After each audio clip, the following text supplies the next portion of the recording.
खेलों का आयोजन सबके लिए एक मनोरंजक भी है और मार्गदर्शक भी है और प्रेरणादायक भी है। आज जो फाइनल मैच देख रहे थे, मेरे पूर्व वक्ताओं ने भी बताया और मैं भी इसके बारे में थोड़ा बताऊंगा कि जिस मैच के अंदर मैच रेफरी की कैप्टन जो निर्णायक दल की जो भूमिका रहती है वो ही सबसे इम्पोर्टेंट रहती है। तो आप जो शारीरिक शिक्षक या मैच खिलाने के लिए आए, आपने सही और सटीक निर्णय लिया और एक बार छोटी सी चूक हुई थी तो थर्ड अंपायर ने भी बीच में आकर उस विवाद को सुलझा दिया। तो वाकई में ऐसे ही सही और सटीक निर्णय होंगे तभी मैचों के प्रति रुचि बनती है, नहीं तो क्या हारने वाली जो टीम है उसका मनोबल टूट जाता है कि काश मेरे प्रति वो गलत निर्णय नहीं होता। उसके साथ साथ में दर्शकों का भी सबका मन टूट जाता है। तो मैं निर्णायक दलों की भूमिका जो थी वो बहुत ही अच्छी सराहनीय थी। उसके साथ साथ समस्त प्रतिभागियों ने, खिलाड़ियों ने जो भाग लिया उनका सबका धन्यवाद और जीतने वाली टीम को बहुत बहुत धन्यवाद।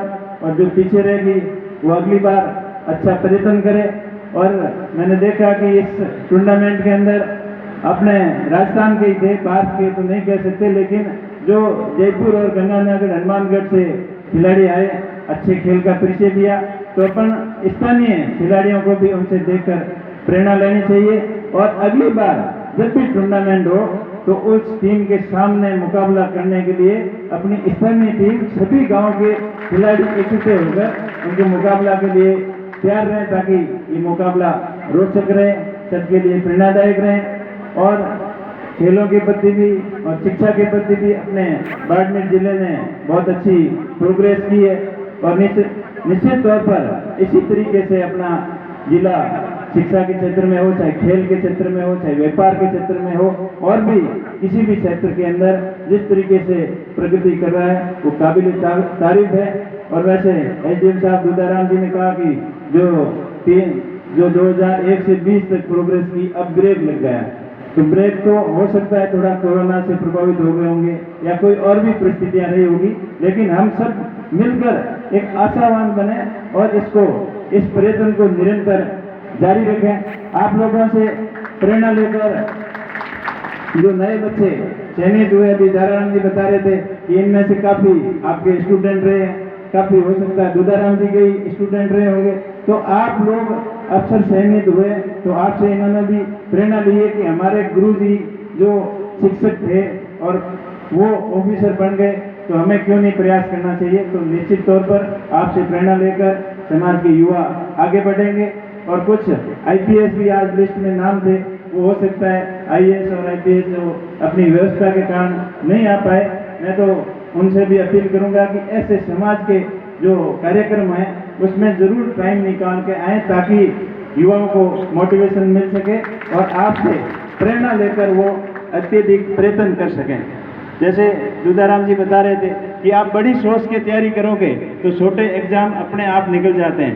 ये मेरे खुद के ऊपर मैं एग्जाम दूंगा कि बड़ी तैयारी मैंने की थी लेकिन बड़ी तैयारी के अंदर सफल नहीं हुए तो छोटे जो 2-3 एग्जाम थे, एग्जाम रूपी समझे, वो अपने आप सफल हो गए।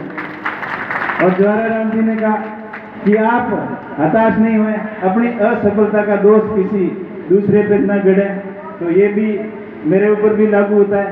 तो अपन ने प्रयास तो किए थे लेकिन कहीं कहीं कमियां रही होगी, कभी 0.5% से 0.1% से भी कंपटीशन में बच्चे पीछे रह जाते हैं। तो उनको हताश होने की जरूरत नहीं है, वो अपनी कमियां क्या रही, किस तरीके से कंपटीशन के अंदर अपने कमी छोड़ दी या अपने पढ़ने के अंदर छोड़ी या तैयारी करने के छोड़ी या इंटरव्यू के अंदर अपनी कमी रह गई।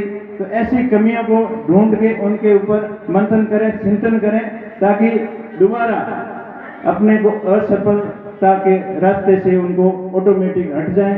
तो अपना हमेशा सकारात्मक सोच के साथ में आगे बढ़ें, पॉजिटिव थिंकिंग आप रखोगे तो दुनिया की कोई ताकत आपको आगे बढ़ने से नहीं रोक पाएगी। बाकी पूर्व वक्ताओं ने खूब सारी बातें बताई, घूम फिर के कहो तो उसी पॉइंटों पे आते हैं। तो जो अपन दूसरों से व्यवहार चाह रहे हैं तो वैसा अपने खुद को बढ़ना पड़ेगा।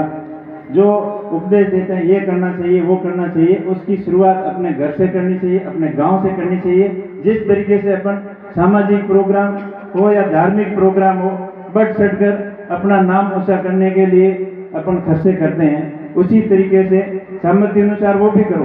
साथ साथ में शिक्षा के क्षेत्र में अपने गांव से अच्छी शुरुआत करें। अपने गांव की स्कूल को अपन बढ़िया बना सकते हैं, गांव के स्कूल के अंदर बढ़िया खेल मैदान बना सकते हैं। गांव के स्कूल के अंदर अगर स्टाफ की कमी है तो गांव मिलकर कर सकता है। एक गांव मिलकर अगर 1 करोड़ का मंदिर बना सकता है तो 5 करोड़ की स्कूल भी बना सकता है। इम्पॉसिबल कुछ नहीं है। उसकी पहल और प्रयत्न करने चाहिए, और छोटे मोटे प्रयत्न मैंने भी किए, अपने गांव से किए, आप लोगों ने सोशल मीडिया के माध्यम से सुने होंगे।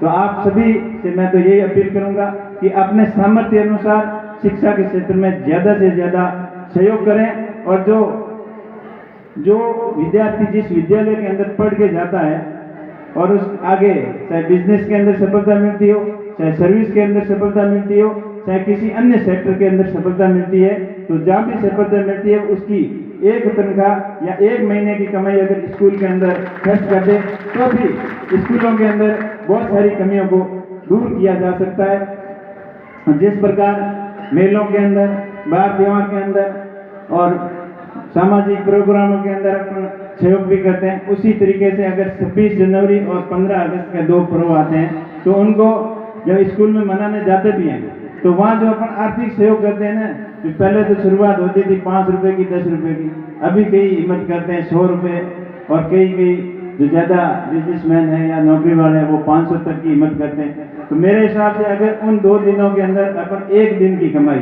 1 दिन में कितना कमाते हैं उतना अगर साल के 2 दिन में स्कूल के अंदर कर दें तो भी स्कूल के अंदर ऐसी कोई कमी नहीं रहेगी जिसको अपन पूरा नहीं कर सकें। आप सभी बड़ी संख्या में पधारे हैं, टाइम भी काफ़ी हो गया।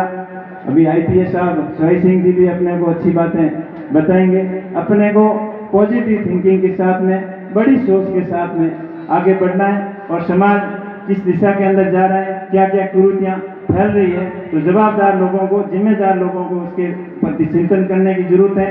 और नशे पत्ते की जो बातें करते हैं पहले खुद भी लागू करें और फिर दूसरों को उपदेशित करें कि ये करना गलत है।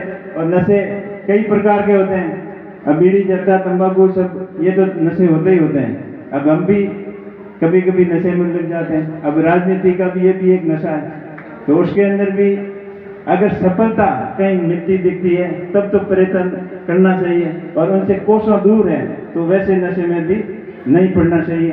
तो आप सकारात्मक और अच्छी पॉजिटिव थिंकिंग के साथ में समाज को, सभी वर्गों को साथ में लेकर आगे बढ़े तो निश्चित तौर पर अपना बाड़मेर जिला आगे बढ़ेगा, अपना समाज आगे बढ़ेगा, और किसी भी चीज़ की कोई कमी नहीं रहेगी अगर सबका साथ और सबका विकास की विचारधारा के साथ अपन आगे चलेंगे।